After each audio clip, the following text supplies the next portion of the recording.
महाभारत का वीर कर्ण सूर्यपुत्र कहलाया।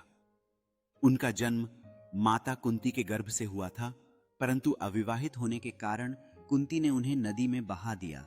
उन्हें अधिरथ और राधा ने पाला और इसी कारण वे सूत पुत्र के नाम से जाने गए।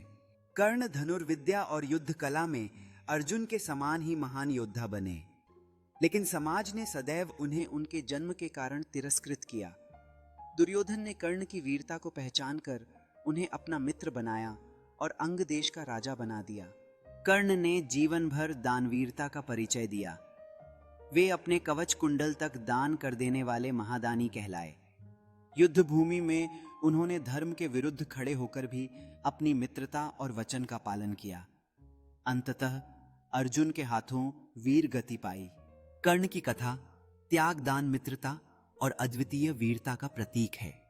कर्ण की कहानी मात्र एक युद्ध के मैदान की नहीं, बल्कि एक महान व्यक्ति के जीवन का अद्भुत सफर है, जिसने सच्ची मित्रता और समर्पण का परिचय दिया। कर्ण का बलिदान और साहस आज भी लोगों के दिलों में जीवित है। उनकी कहानियां हमें सिखाती हैं कि सच्ची वीरता हमेशा याद रखी जाती है।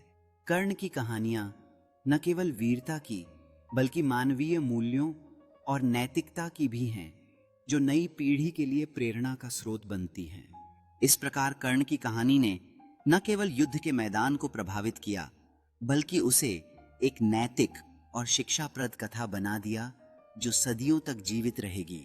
कर्ण की विरासत इस बात की याद दिलाती है कि सच्चाई और निस्वार्थता का मार्ग हमेशा एक प्रेरणा बनकर चमकता है। इस प्रकार कर्ण की कहानी न केवल एक योद्धा की दास्तान है, बल्कि एक प्रेरणा है जो पीढ़ी दर पीढ़ी आगे बढ़ती रहेगी। कर्ण की गाथाएं आधुनिक समय में भी जीवित हैं, जो न केवल हमारी संस्कृति को समृद्ध करती हैं, बल्कि हमें साहस और नैतिकता का पाठ भी पढ़ाती हैं। कर्ण की कहानी हमें सिखाती है कि चुनौतियों का सामना करके और आत्मसमर्पण के साथ जीत हासिल की जा सकती है, जो आज के युवाओं के लिए प्रेरणा बनी हुई है।